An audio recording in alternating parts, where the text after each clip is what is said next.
दूसरा अध्याय। श्री गणेशाय नमः। देवताओं के तेज से देवी का प्रादुर्भाव और महिषासुर की सेना का वध। विनियोग। ओम। मध्यम चरित्र के विष्णु ऋषि, महालक्ष्मी देवता, उष्णिक छंद, शाकंभरी शक्ति, दुर्गा बीज, वायु तत्व और यजुर्वेद स्वरूप हैं। श्री महालक्ष्मी जी की प्रसन्नता के लिए मध्यम चरित्र के पाठ में इनका विनियोग है। ध्यान। मैं कमल के आसन पर बैठी हुई प्रसन्न मुख वाली महिषासुर मर्दिनी भगवती लक्ष्मी जी का भजन करती हूँ, जो अपने हाथों में अक्षमाला, फरसा, गदा, वाण, वज्र, पद्म, धनुष, कुंडिका, दंड, शक्ति, खंग, ढाल, शंख, घंटा, मधुपात्र, शूल, पाश और चक्र धारण करती हैं। ऋषि कहते हैं, पूर्व काल में देवताओं और असुरों में पूरे 100 वर्षों तक घोर संग्राम हुआ था। उसमें असुरों का स्वामी महिषासुर था और देवताओं के नायक इंद्र थे। उस युद्ध में देवताओं की सेना महाबली असुरों से परास्त हो गई। संपूर्ण देवताओं को जीतकर महिषासुर इंद्र बन बैठा। तब पराजित देवता प्रजापति ब्रह्मा जी को आगे करके उस स्थान पर गए जहां भगवान शंकर और विष्णु विराजमान थे। देवताओं ने महिषासुर के पराक्रम और उनकी पराजय का यथावत वृतांत उन दोनों देवेश्वरों से विस्तार पूर्वक कह सुनाया। वे बोले, भगवान, महिषासुर सूर्य, इंद्र, अग्नि, वायु, चंद्रमा, यम, वरुण और अन्य देवताओं के भी अधिकार छीनकर स्वयं ही सबका अधिष्ठाता बन बैठा है और उस दुरात्मा महिष ने समस्त देवताओं को स्वर्ग से निकाल दिया है। अब वे मनुष्यों की भांति पृथ्वी पर विचरते हैं। दैत्यों की यह सारी करतूत हमने आप लोगों से कह सुनाई। अब हम आपकी ही शरण में आए हैं, उनके वध का कोई उपाय सोचिए। इस प्रकार देवताओं के वचन सुनकर भगवान विष्णु और शिव ने दैत्यों पर बड़ा क्रोध किया। उनकी भौहें तन गईं और मुख टेढ़ा हो गया। अब अत्यंत कोप से भरे हुए चक्रपाणी श्री विष्णु जी के मुख से एक महान तेज प्रकट हुआ। इसी प्रकार ब्रह्मा, शंकर और इंद्र आदि अनन्य देवताओं के शरीर से भी बड़ा भारी तेज निकला। वे सब मिलकर एक हो गए। महान तेज का वह पुंज जाज्वल्यमान पर्वत सा जान पड़ा। देवताओं ने देखा, वहां उसकी ज्वालाएं संपूर्ण दिशाओं में व्याप्त हो रही थीं। संपूर्ण देवताओं के शरीर से प्रकट हुए उस तेज की कहीं तुलना नहीं थी। एकत्रित होने पर वह एक नारी के रूप में परिणित हो गया और अपने प्रकाश से तीनों लोकों में व्याप्त जान पड़ा। भगवान शंकर का जो तेज था, उससे उस देवी का मुख प्रकट हुआ। यमराज के तेज से उसके सिर में बाल निकल आए। श्री विष्णु भगवान के तेज से उसकी भुजाएं उत्पन्न हुई। चंद्रमा के तेज से दोनों स्तनों का और इंद्र के तेज से मध्य भाग का प्रादुर्भाव हुआ। वरुण के तेज से जंघा और पिंडली तथा पृथ्वी के तेज से नितंब भाग प्रकट हुआ। ब्रह्मा जी के तेज से दोनों चरण, सूर्य के तेज से उसकी उंगलियां हुईं, पशुओं के तेज से हाथों की उंगलियां और कुबेर के तेज से नासिका प्रकट हुई। उस देवी के दांत प्रजापति के तेज से और तीनों नेत्र अग्नि के तेज से प्रकट हुए थे। उसकी भौहें संध्या के और कान वायु के तेज से उत्पन्न हुए थे। इसी प्रकार अनन्य देवताओं के तेज से भी उस कल्याणमयी देवी का आविर्भाव हुआ। तदंतर समस्त देवताओं के तेज पुंज से प्रकट हुई देवी को देखकर महिषासुर के सताए हुए देवता बहुत प्रसन्न हुए। पिनाकधारी भगवान शंकर ने अपने शूल से एक शूल निकालकर उन्हें दिया। फिर भगवान विष्णु ने अपने चक्र से एक चक्र उत्पन्न करके भगवती को अर्पण किया। वरुण ने भी शंख भेंट किया। अग्नि ने उन्हें शक्ति दी। वायु ने धनुष और बाण से भरे 2 तरकश प्रदान किए।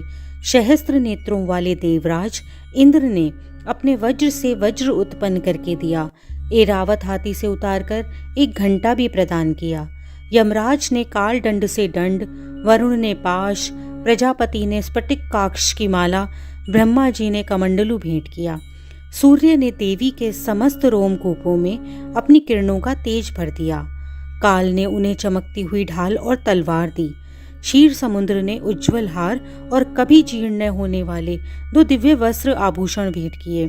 साथ ही उन्होंने दिव्य चूड़ामणि, 2 कुंडल, कड़े, उज्ज्वल अर्धचंद्र, सब बाहुओं के लिए केयूर, दोनों चरणों के लिए निर्मल नुपुर, गले की सुंदर हंसली और सब उंगलियों में पहनने के लिए रत्नों की बनी अंगूठियां भी थीं। विश्वकर्मा ने उन्हें अत्यंत निर्मल फरसा भेंट किया। साथ ही अनेक प्रकार के अस्त्र और अभेद कवच दिए। इसके सिवा मस्तक और वक्ष स्थल पर धारण करने के लिए कभी न कुम्हलाने वाले कमलों की मालाएं दी। जलधि ने उन्हें सुंदर कमल का फूल भेंट किया। हिमालय ने सवारी के लिए सिंह और भांति भांति के रत्न समर्पित किए। धनाध्यक्ष कुबेर ने मधु से भरा हुआ पान पात्र दिया और संपूर्ण नागों के राजा शेष ने, जो इस पृथ्वी को धारण करते हैं, उन्हें बहुमूल्य मणियों से विभूषित नागाहार भेंट किया। इस प्रकार अन्य देवताओं ने भी आभूषण और अस्त्र शस्त्र देकर देवी का सम्मान किया। तत्पश्चात उन्होंने बारंबार अट्टहासपूर्वक उच्च स्वर में गर्जना की। उनके भयंकर नाद से संपूर्ण आकाश गूंज उठा। देवी का वह अत्यंत उच्च स्वर से किया हुआ सिंहनाद कहीं समा न सका। आकाश उसके सामने लघु प्रतीत होने लगा। उससे बड़े जोर की प्रतिध्वनि हुई, जिससे संपूर्ण विश्व में हलचल मच गई और समुद्र भी कांप उठे। पृथ्वी डोलने लगी और समस्त पर्वत हिलने लगे। उस समय देवताओं ने अत्यंत प्रसन्नता के साथ सिंहवाहिनी भवानी से कहा, देवी तुम्हारी जय हो। साथ ही महर्षियों ने भक्ति भाव से विनम्र होकर उनका स्तवन किया। संपूर्ण त्रिलोकी को शोभग्रस्त देखकर दैत्यगण अपनी समस्त सेना को कवच आदि से सुसज्जित कर हाथों में हथियार ले सहसा उठकर खड़े हो गए। उस समय महिषासुर ने बड़े क्रोध में आकर कहा, यह क्या हो रहा है?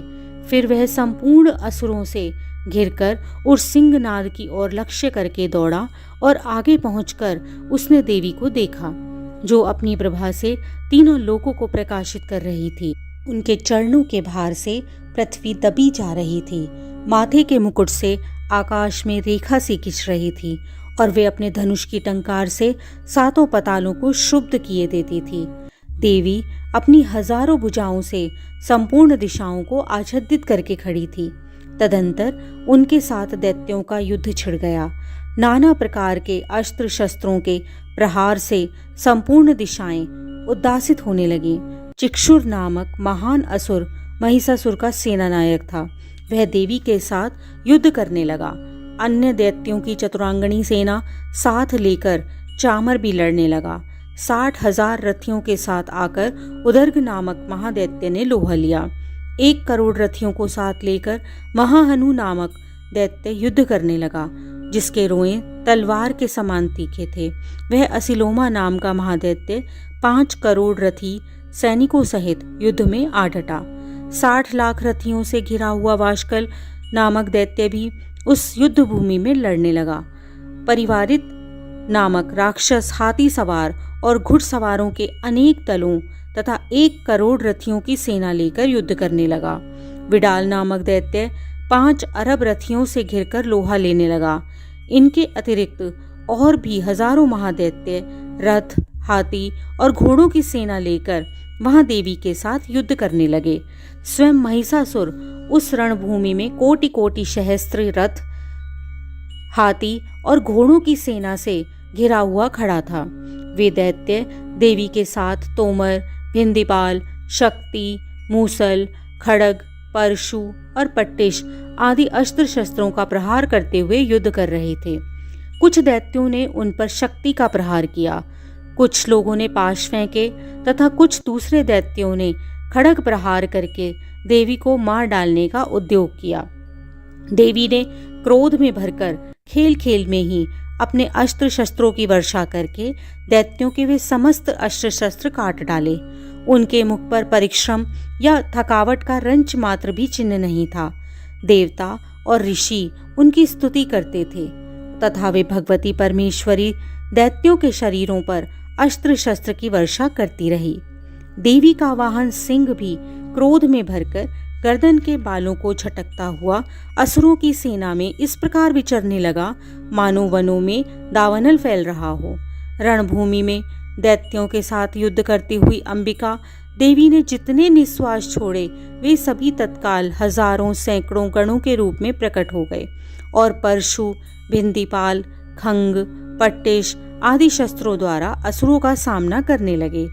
देवी की शक्ति से बड़े हुए वे गण असुरों का नाश करते हुए नगाड़ा और शंख आदि बाजे बजाने लगे। उस संग्राम महोत्सव में कितने ही गण मृदंग बजा रहे थे। तदंतर देवी ने त्रिशूल से, गदा से, शक्ति की वर्षा से और खड्ग आदि से सैकड़ों महादैत्यों का संहार कर डाला। कितनों को घंटे के भयंकर नाद से मूर्छित करके मार गिराया। बहुतेरे दैत्यों को पाश से बांधकर धरती पर घसीटा। कितने ही दैत्य उनकी तीखी तलवार की मार से दो दो टुकड़े हो गए।